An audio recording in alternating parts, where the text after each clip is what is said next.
Well, hello. This is new on Netflix UK, a monthly podcast, unofficial podcast, looking at the new stuff that is on Netflix. Rob, can you tell us what we're going to be looking at this month? Yeah, we've got three things today, Robbie. We've got Bird Box, the Sandra Bullock starring phenomenon, it seems. We've got You, which is a new series sort of about a sort of shady kind of guy and who he gets up to tricks with. And we've got Bandersnatch, obviously the Black Mirror standalone project, I think, written by Charlie Brooker. So let's start with You, and here's a clip. I believe in love at first sight, but love is tricky. Is this Joseph? Hey, can we get real for a second? You have questionable taste in friends. I'm going to help you get the life you deserve. So You is a new series. It's basically a drama with a little bit of comedy thrown in, but it's also got horror elements. We meet a chap called Joe who works in a bookshop, and he is narrating the entire show. So it's voiceover. You probably, if you have, any kind of memory of film going back generations, you've got like Shawshank Redemption, very, very good in terms of its use of that. But it's also a very contentious thing. It doesn't often sort of starts to grate after a while. So Joe has met this girl called Beck in the bookstore. He's kind of wooed her a little bit. And as you go through the first couple of episodes, you kind of get to grips with the fact that he's trying to, obviously get with her. And he lives in a flat, an apartment, and there's a next door neighbor who is a little bit abusive towards his wife and a young son who is called Paco and who he's kind of befriending.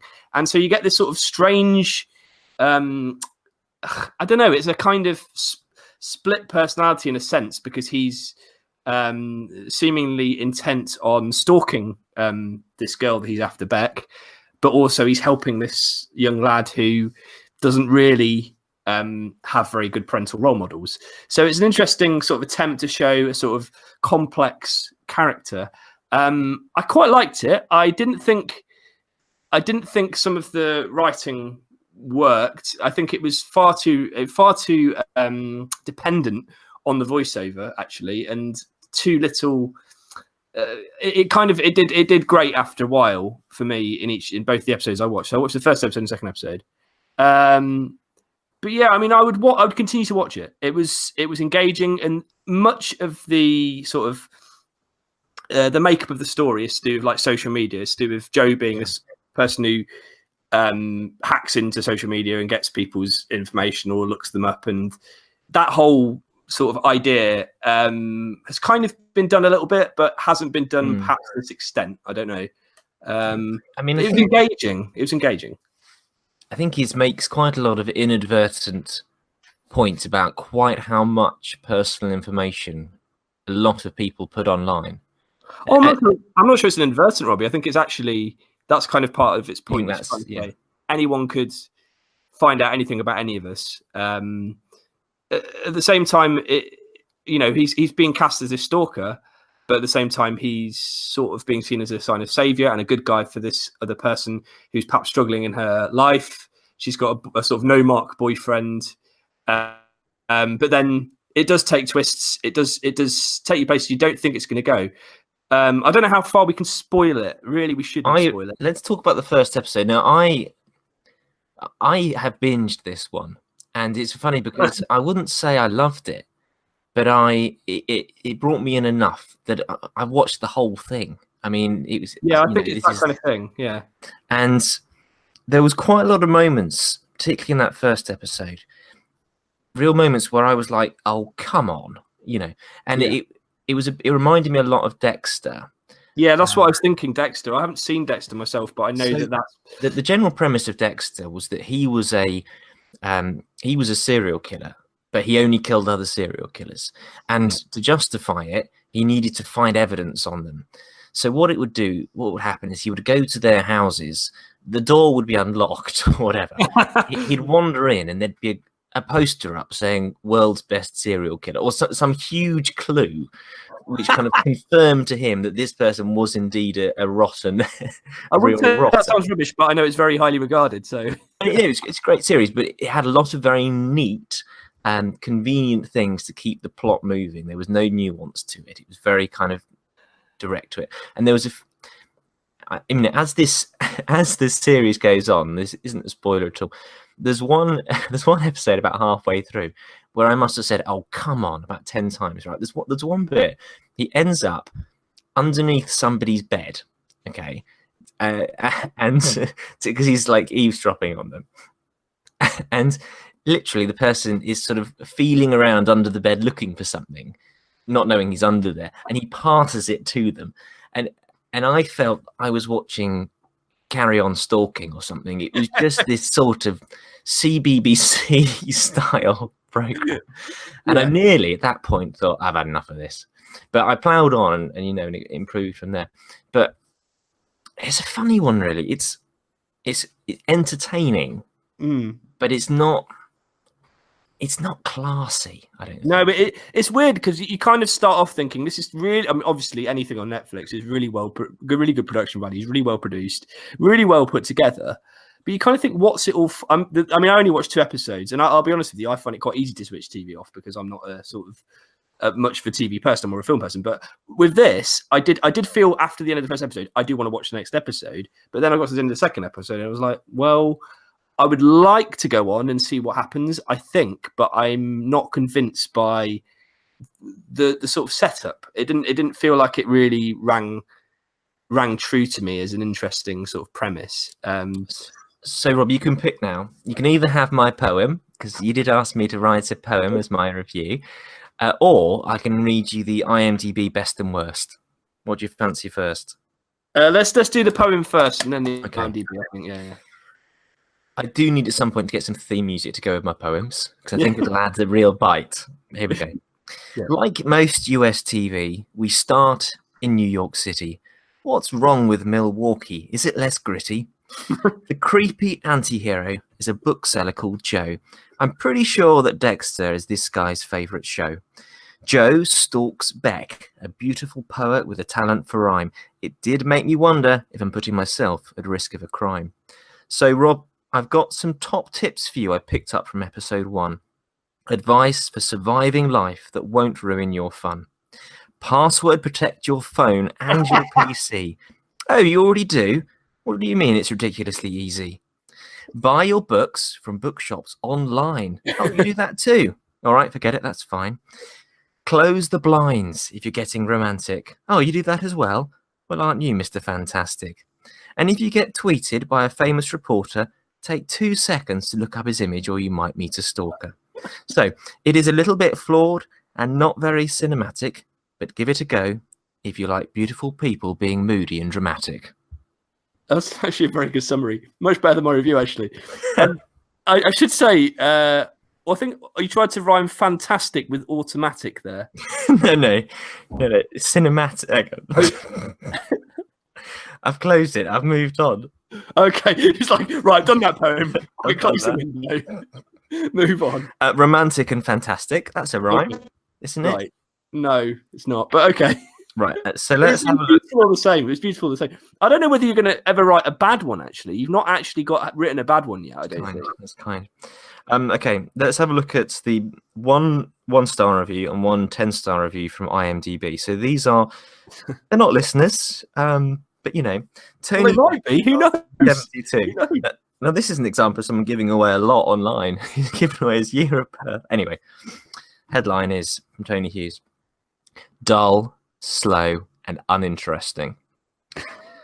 This feels like a very protracted part of Groundhog Day, where Murray tries to get McDowell's character to fall in love with him. He uses the social media instead of a loop day to learn about her and ingratiate himself into her life. The difference is, this is rubbish.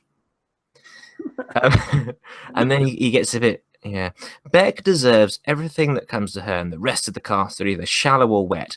The end of my journey with you ends here. Ciao. So that was less impressed.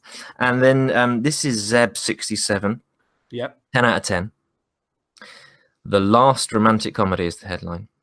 The above is my suggestion as an alternative title to this excellent series now on Netflix. This is because You works best as a dark parody of the romantic comedy, a highly derivative genre I absolutely hate. The lead character even jokes at one point that he's in a situation out of a rom-com. This is a show that gives new meaning to the phrase love conquers all.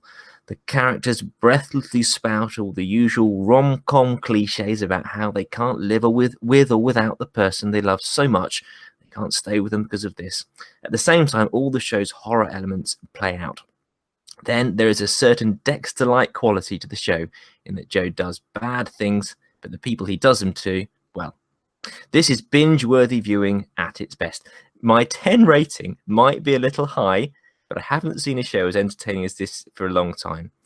You has a great ending in particular. Anyway, we won't go into that. So, the next question, Rob, is the IMDb rating, and this is where Rob predicts it, usually within 0.1 of a degree. Yeah, I think it's pretty early days for this one, but I would say it's probably on about a 6.5, I would say, at about this point. Okay, your previous record of being staggeringly close has just been obliterated. 8.1. What? Okay, so I'm out of sync there with the IMDb readership.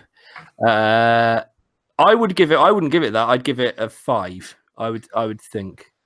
I mean, that is going to be a review based on people that have seen the whole shebang, though, isn't it?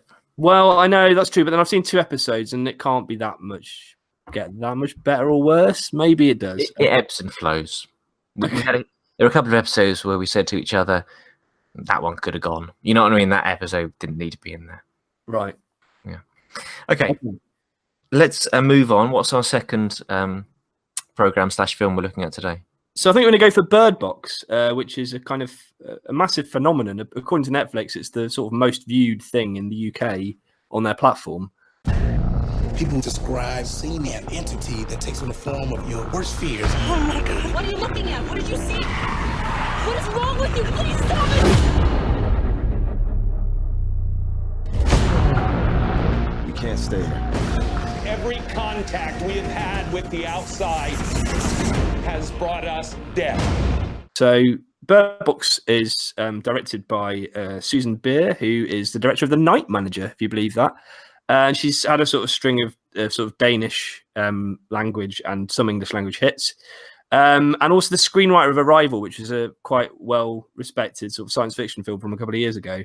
So you'd expect, with those kind of pretty good creative talents, this would be a really interesting attempt at a sort of horror thriller.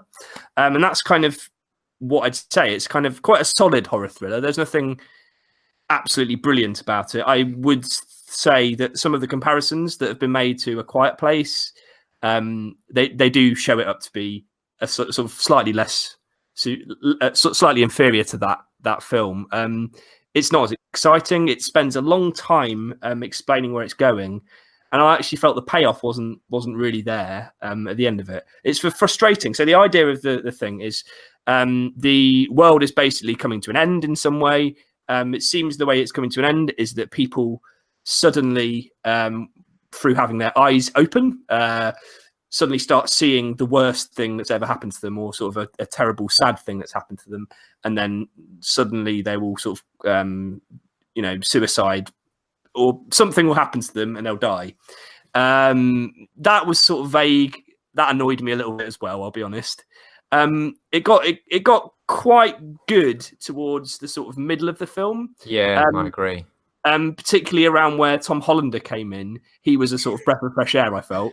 Yeah, which is interesting because I think I might be wrong here, but I think he's the only British actor. I'm not going to be like about this, but he did sort of bring a lot of gravity and levity to the piece. I thought there were far too many characters. I mean, there were like 2 or 3 or 4 characters who barely said a word, but were sort of in the main sort of ensemble cast. Tom Holland was fantastic. Sandra Bullock was genuinely good in this. She always kind of no one does sniveling and crying like Sandra Bullock. She's just brilliant at that kind of style of acting, and this suits that perfectly. So, I mean, the whole thing's set up that she's got to take her 2 kids down this river to try and find a sort of safe compound. But it seems like that's the sort of end of the film, but it's being referenced throughout. And it's a big build up to that bit, which doesn't really pay off in that bit, I don't think. There's a very affecting scene right towards the end where she can't find her children, which I did think was genuinely affecting. But like, if you look at the whole thing as around, it just seems very confused and muddled about what it's trying to put across. And I just found it really frustrating not knowing what this sort of hidden power that was kind of sort of killing all these people was. There are a few set pieces that were okay, but it didn't really add up to an entirely satisfying experience. And I found John Malkovich, by the way, I'm absolutely nonplussed about why he's in this film. He just seems to be there to just be angry and annoyed. And I didn't really find his character worthwhile. And it was an attempt to kind of make something more a bit meaty out of the film, which wasn't really followed through. So a bit disappointing. I've got an observation which is going to make your jaw drop, Rob. Go on. I'm very proud of this. I was thinking today that this is just going to blow you out the water. Right. Now, you see, there's loads of characters introduced that not much happens with, as you said. There's quite a lot not really revealed. There's still quite a lot of questions at the end. Halfway through, it felt to me like this was the start of a TV series. Yeah. It's going to be 36 episodes of this. It's going to drag on forevermore. Whereas you, for example, that seemed like it could have been wrapped up in 2 hours. You could have told that story in a much more compressed way. So that should be the film. Yeah, I can see your point. That's actually a really good point. Thank you. The thing that I think was missing from Bird Box, and this is the thing, is about A Quiet Place. So A Quiet Place was really a genuinely interesting horror thriller. It basically took a very simple setup and then took it to the nth degree. And the way that it did that was it showed you very soon into the film what was at stake. Whereas you never got the sense in Bird Box of what was at stake. All you knew is that something's going to kill you. Whereas the interesting premise of A Quiet Place actually drew a lot more things out than Bird Box was able to. I've not seen Quiet Place. What can you tell me without ruining it? Well, it's the film A Quiet Place. Basically, it's about an Earth that has been taken over by monsters who attack by sound. So if they hear anything, they will find you and immediately sort of kill you. And that's the entire premise of the film. And it has a very, very clear starting point, which is so shocking when you see it. You kind of know, you kind of might guess it's going to happen, but at the same time, it's an utterly exquisite bit of filmmaking. And there wasn't anything like that in Bird Box. There was the sense that they'd found a really amazing, the image of the river and having to go down it and all that. Yeah, okay, that had some appeal. That had a kind of, this is treacherous. This is like a long night of the soul kind of idea.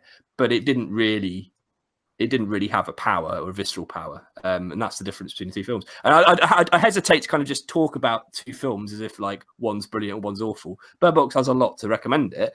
It's just not in the same league, Well, we've had a text in from Mark Cab 32. We haven't had a text in, Rob. We've got no listeners. What are we talking about? But on IMDb, Mark Cab 32 says, another bomb by Netflix. Seems a bit harsh. Anyway, these babies are adding up. This movie is putrid. The entire film is made up of there's no way that could happen moments.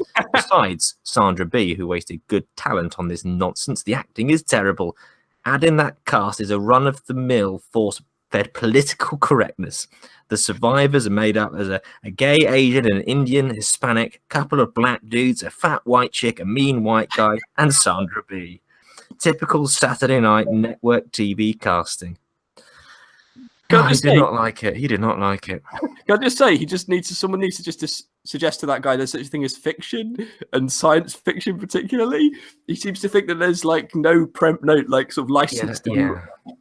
I guess yes, it couldn't have happened, but it was. Yeah, it was fiction. Okay, and for Eve de Maria said, "Wow, great movie. I watch tons of movies, and this one." So she set up She's got authority. I watch tons of movies, and this one is definitely one of my favorites the whole year. The story in itself is very original, full of suspense, of drama and adventure. Unlike many movies where you kind of guess the story and the plot, here you absolutely cannot guess what will happen next. A must watch. You kind of can. I mean, neither of those, I would say. Lots of movies as well. Yeah, I mean, I think I enjoyed it more than you. Yeah, did you? Okay, so you liked it, did you? Yeah, I did. I mean, there's only one way of me really putting across my feelings, isn't there? Yeah, go on then. So, let's admit it. This is The Walking Dead with Starlings, with Sandra Bullock attempting to save her little darlings. I liked the premise, though some will say it's lazy, that anyone who looks outside just goes a bit crazy. Willow Dean from Dumpling appeared for a while, but alas, no Aniston in this one. That would have made me smile. Then Rev turned up and stole the show, I would claim. And the guy from Being John Malkovich, what was his name? The tension is strong and it gradually grew, but no, let's not pretend this is terribly new. On the plus side, the invisible baddie kept me on edge, even if it was just a guy rustling a hedge. Now, I am definitely the opinion that things in films that you can't see and don't see are much scarier than when they actually reveal the monster. Yeah, so I agree with you. But the problem is if you never really get an understanding of what it is, and so I conceptually I find that difficult because it's like, well, where's it coming from? What is it? I understand the idea that you should not reveal everything, but it just didn't see it to me. It just didn't grab me. It didn't make me go, I care, and that's the thing that it has to do. There's a well-known screenwriting phrase which is called "save the cat." Like that's the idea that if you save the cat. Save the cat, yeah. So basically, if you're writing a film or writing a book, not very well known, Rob. Well, it's quite well known in screenwriting circles. But the point is that if you have a cat or if you have a character who's a bit vulnerable at the beginning of the film, do something to kind of show that the audience is on their side. The problem with Bird Box is that I never know who the boy and girl are. I never really know who Sandra Bullock is, so I can't understand why I should care about them. So I think that's the thing is I don't care about her character. You wanted a bit of preamble.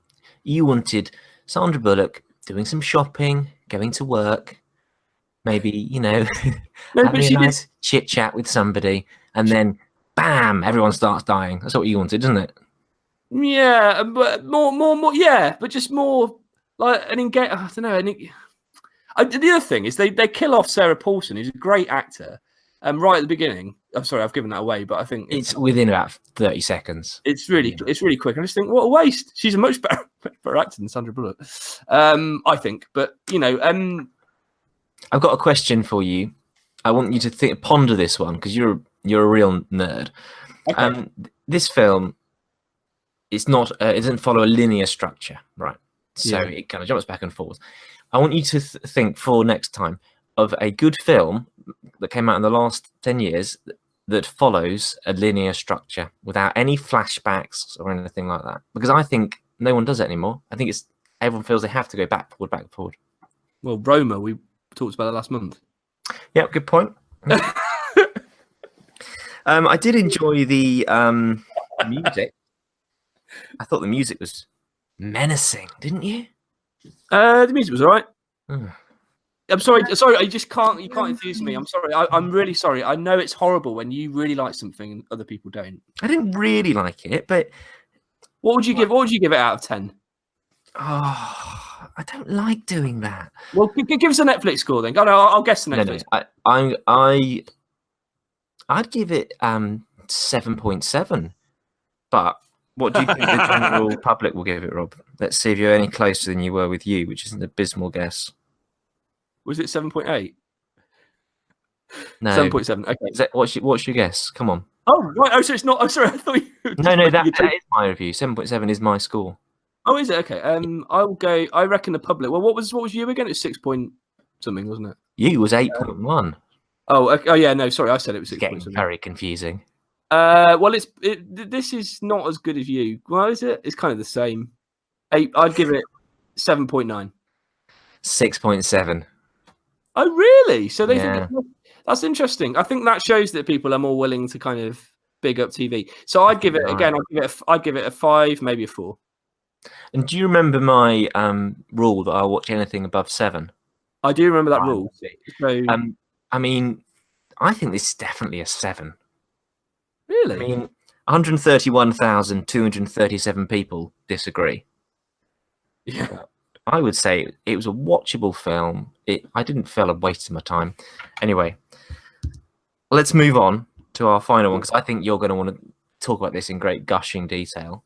Okay, go on. Right, what's the third thing we're looking at this time? Oh yeah, so we're looking at Bandersnatch, which is the latest episode, or is it a film, or is it a game from the Black Mirror series, which is sort of like a modern day Twilight Zone. It's been said so many times in so many articles that I've read that that's what it's like. So the story here is there's a young lad who's called Stefan, and he's really into computer games and into reading intricate dark fantasy novels. And so he's found this novel called Bandersnatch by some sort of Philip K. Dick style guru, or what's his name, George R. Martin, or something like that. And he's going to try and create this story, which is a choose your own adventure story. So you jump back and forth between different points, and basically create that as a computer game that takes you through. And it's set in 1984, so it's it's the era of Now albums and Thompson Twins and things like that, and choosing between sugar puffs and frosty for breakfast. And that's the unique thing, is that you get to choose which direction you go at every point as you're watching it. So that's why I say it could be a game, because actually some of the video games that we play nowadays have got such good sort of in-game sequences that are they're very cinematic.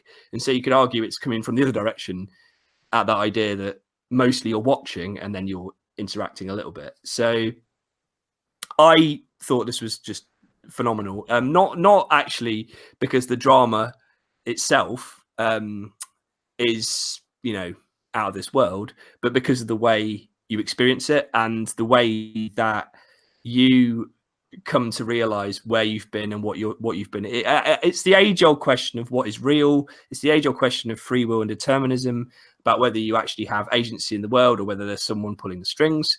We saw this actually about 20 years ago. We had a sort of wave of films like The Matrix, Existenz, The Truman Show, those kind of almost classics of that genre of what is real, questioning what is real. That I kind of was so enveloped with it. I spent a long time with it. So you can How long, Rob? How long? Come on. Well, the default, if you don't press anything on your screen, it should take 40 minutes, apparently. Okay. How long did you spend, Rob? I spent 4 hours on this because it was that engaging. Okay. Now, I couldn't spend 4 hours, I'll be honest with you. If I'd carried on watching you, I could have maybe spent one more episode, but I wouldn't see that as very good time well spent. It'd be all right, but I would prefer to be doing something else. With this, I would go back again and again and again to it, and it does work for people who have that mindset, that kind of introversion sort of mindset, personality.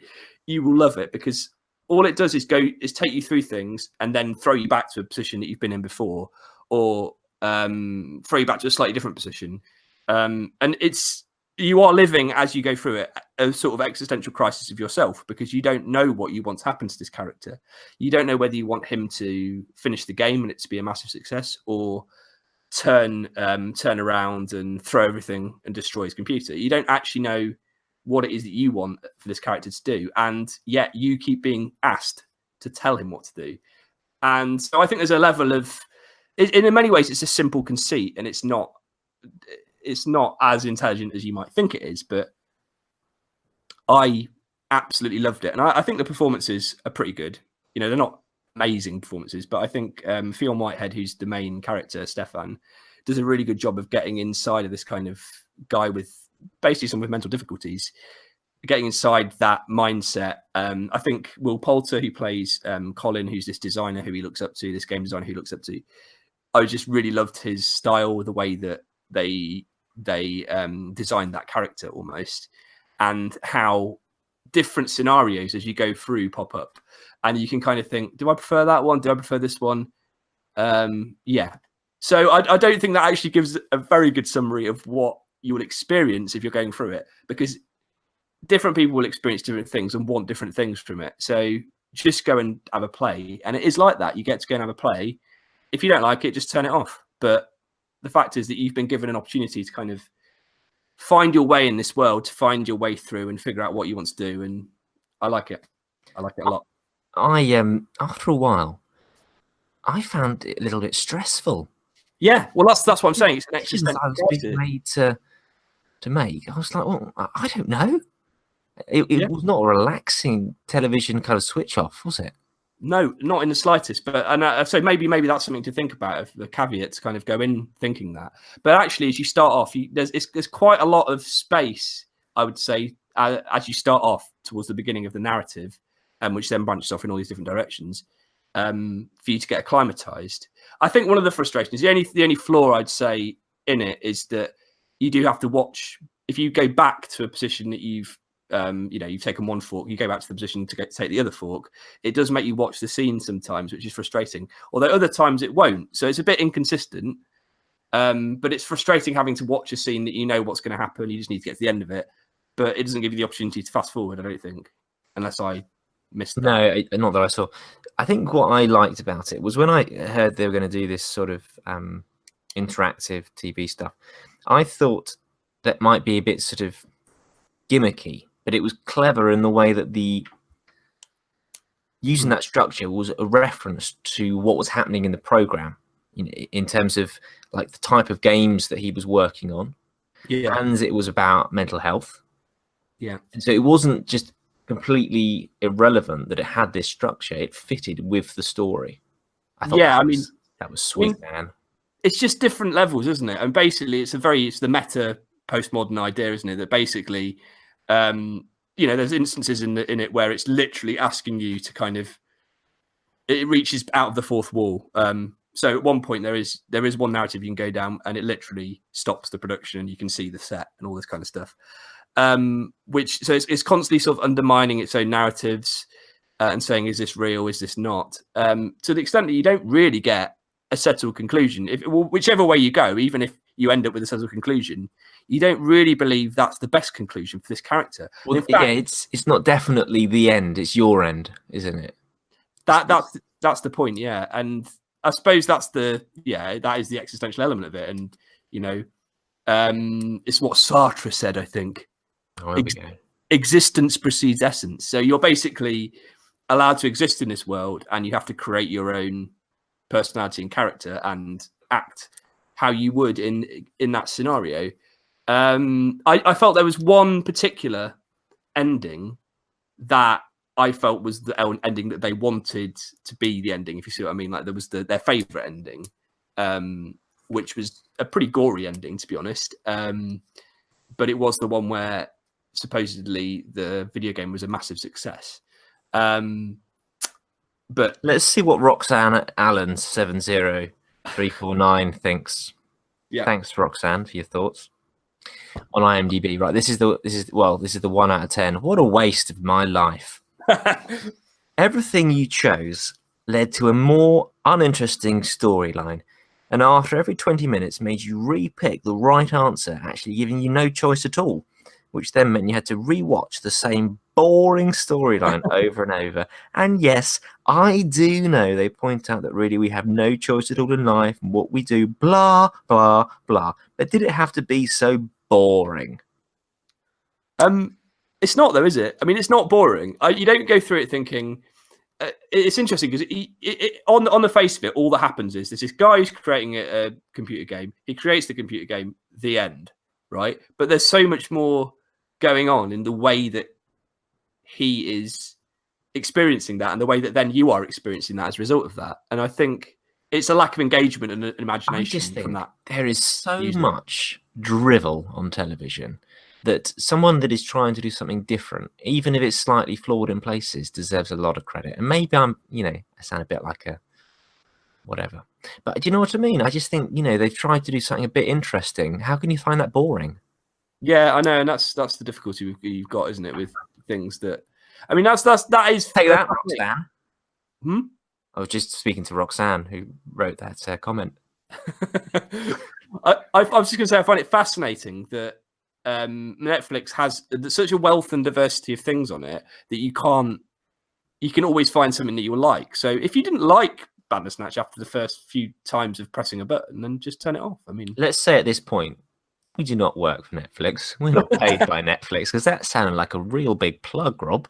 well, I mean, it has a massive. I mean, I'm not saying that all of the content is brilliant, and clearly there's been 2 things today that I found less than brilliant. But when it does get something right, it really gets it right. And this is an instance where actually the creative license that Charlie Brooker has been given to produce these episodes or films or whatever you want to call them deserves a bit of credit. You know, they've actually shot this to quite massive fame. This essentially Twilight Zone-ish, quite niche sci-fi sort of thrillery series, and that's quite a good thing, I think. I don't know.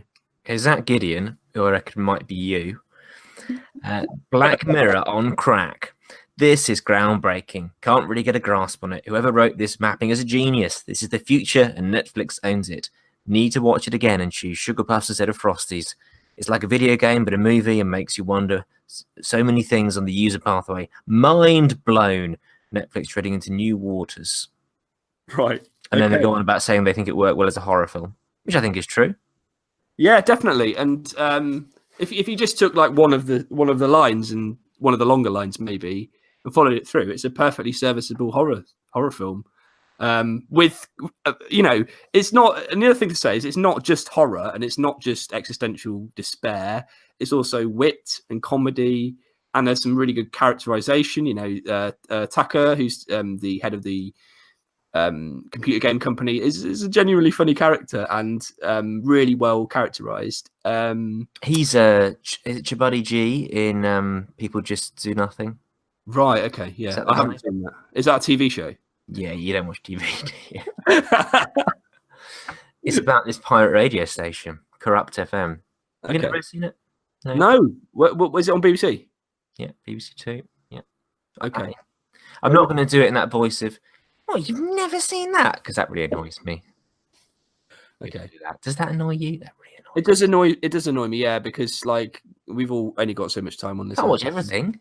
Yeah. We haven't all got time to watch 10 hours of you in a week. Yeah, not all of us do, yeah. Oh, too busy watching 4 hours of Bandersnatch instead. The same thing over again. Okay, so final thing, Rob. Yeah. Your prediction for the IMDb score for Black Mirror Bandersnatch. If it's less than Bird Box, I'm going to be depressed. I'll be but I think it will probably be about 7.5. I think you're getting better, actually. 7.5 is the exact correct answer. Really? Oh, wow, Yeah. great. Okay, well, So- I'd actually give it 9 myself, by the way. So based on IMDb scores, we can now conclude that out of those 3, the best is You, Yeah. the second best is Black Mirror, and the third best is Bird Box. What does that tell us about humanity? Well, it's more. What does it tell us about IMDb users? Really? Yeah, but this is a large number of people. 59,000 people voted for Black Mirror. It tells us that people really just like watching something a bit trashy on TV. I think it's not trashy. No, that's a bit harsh on Better you. than trashy. I Enjoyed it. I mean, yeah, it was enjoyable for what it was. Okay, Rob, we will wrap it up there. What are we going to look at next time? So next time we're going to go with the Newman Rapace thriller Close. We're going to take a documentary in, Fire, the Greatest Party That Never Happened. We're going to relive nostalgically our childhood with Carmen Sandiego. And we're going to do a bit of tidying up with Marie Kondo. Thanks very much. Bye.